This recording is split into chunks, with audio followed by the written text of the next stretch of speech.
안녕하세요. 2025년 8월 6일 수요일입니다.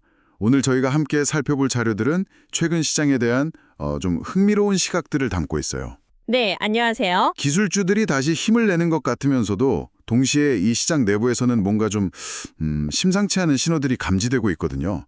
개별 종목들 움직임도 제각각이고요. 맞아요. 그런 점들을 좀 자세히 들여다봐야죠. 네, 그래서 겉으로 보이는 이 강세 뒤에 숨겨진 진짜 이야기는 뭘지 오늘 자료들을 바탕으로 한번 이 복잡한 신호들을 해독해 보고요. 현재 상황을 헤쳐나갈 통찰을 얻는 데 집중해 보겠습니다. 자, 그럼 바로 시작해 볼까요? 네, 좋습니다. 오늘 시장을 보면 인상적인 실적 덕분에 기술주들이 반등하면서 나스닥이 1.2% 상승했어요. 지난주 후반에 약세를 딛고 일어선 건데 특히 많은 분들이 단기 추세선으로 보는 21일 이동평균선 위로 다시 올라선 점이 눈에 딱 들어오네요. 네, 그건 분명 긍정적인 움직임이죠. 시장의 상승 추세가 아직은 살아있다.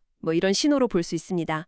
아리스타 네트워크스, ANET 같은 경우는 실적 발표 후에 무려 18%나 급등했고요. 와, 18%요. 대단하네요. 네, 반응이 아주 좋았죠. 하지만 말씀하신 것처럼 동시에 좀 주의 깊게 봐야 할 부분도 분명히 있어요. 변동성은 여전하고 지수는 올랐지만 상순한 종목 수보다 하락한 종목 수가 더 많은 날들이 계속되고 있거든요. 아, 그게 바로 시장 폭이 약화된다는 말씀이시군요. 그렇죠. 시장 전반의 힘, 소위 말하는 시장 폭이 좀 약화되고 있다는 신호입니다. 이제 모든 종목에 같은 비중을 두는 동일 가중 지수가 대형주 위주의 시가총액 가중 지수보다 부진한 것도 같은 맥락이고요. 그러니까 겉모습만 봐서는 안 된다는 거죠. 지수는 오르는데 참여하는 선수, 그러니까 종목 수는 줄고 있다니 이게 정말 흥미로운 모순이네요. 그럼 이런 혼재된 신호 속에서 시장의 속내를 더 깊이 파악하려면 어떤 점들을 주목해야 할까요? 자료에서 몇 가지 기술적 지표들을 언급하고 있던데요. 네, 아주 중요한 포인트입니다. 예를 들어서 그 맥클렐란 오실레이터, 이건 시장 내부의 단기적인 에너지를 보여주는 지표인데요. 이게 7월 중순 이후 계속 영선 아래에 머물고 있다는 점이 좀 눈에 띕니다. 아, 7월 중순부터요? 그게 뭘 의미하는 건가요? 단기적인 매수 동력이 약하다, 이런 뜻으로 해석할 수 있죠. 또 다른 중요한 지표로 나스닥 100 종목들의 강세 비율, 불리시 퍼센트 인덱스, BPI라고 하죠. 이걸 보면 5월 중순에는 이게 85%에 달했는데 최근에는 50% 아래로 뚝 떨어졌어요. 와, 85%에서 50% 아래로요? 오, 정말 큰 변화인데요. 그게 구체적으로 뭘 의미하는 거죠? 그러니까 상승 추세를 이끄는 핵심 종목들의 수가 크게 줄었다는 의미입니다. 소수의 정말 큰 대형주만 지수를 끌어올리고 있다는 거죠.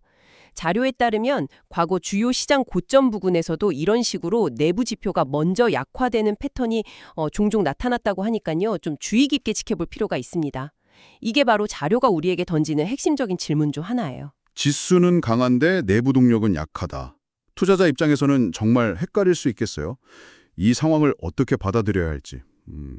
자료에서 미래를 예측하는 수정구슬 대신 현재를 알려주는 바람자루를 보라는 비유가 참 와닿았습니다. 맞습니다. 그 비유가 딱이죠. 미래를 정확히 예측하려는 노력보다는 현재 시장이 보내는 신호, 그러니까 가격 움직임과 데이터 자체에 집중하는 것이 중요해요. 네네. 한 분석가의 시장 추세 모델처럼 장기 및 중기 추세는 여전히 긍정적으로 보면서도 단기적으로는 조정 가능성을 열어두는 그런 유연한 태도가 필요합니다.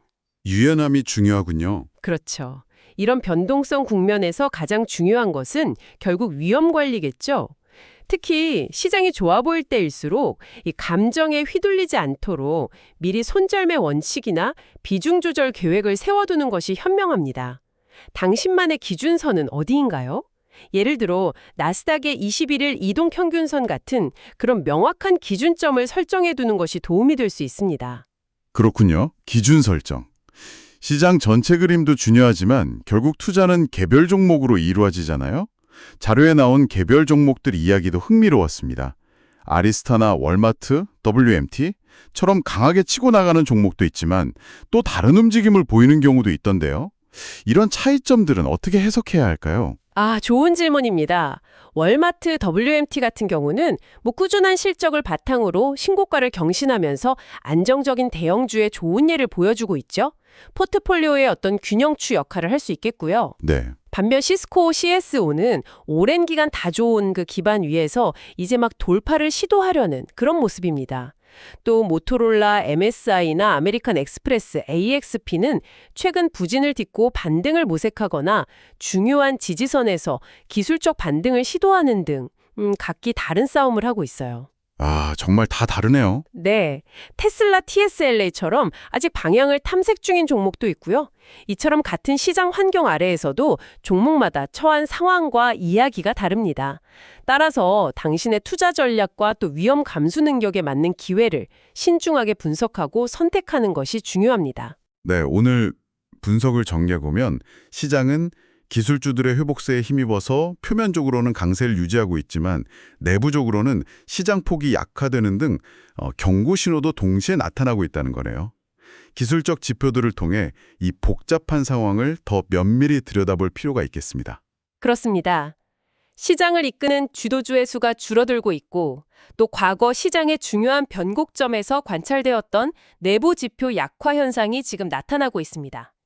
이런 상황에서 당신에게 마지막으로 던지고 싶은 질문은 이겁니다. 네. 이것이 단순히 건강한 숨고르기일지 아니면 더 큰 추세 전환의 시작일지 가능하기 위해서 당신의 관심 목록이나 혹은 시장 전체에서 앞으로 주의 깊게 살펴볼 단 하나의 결정적인 신호는 무엇인가요? 한번 생각해 보시면 좋겠습니다.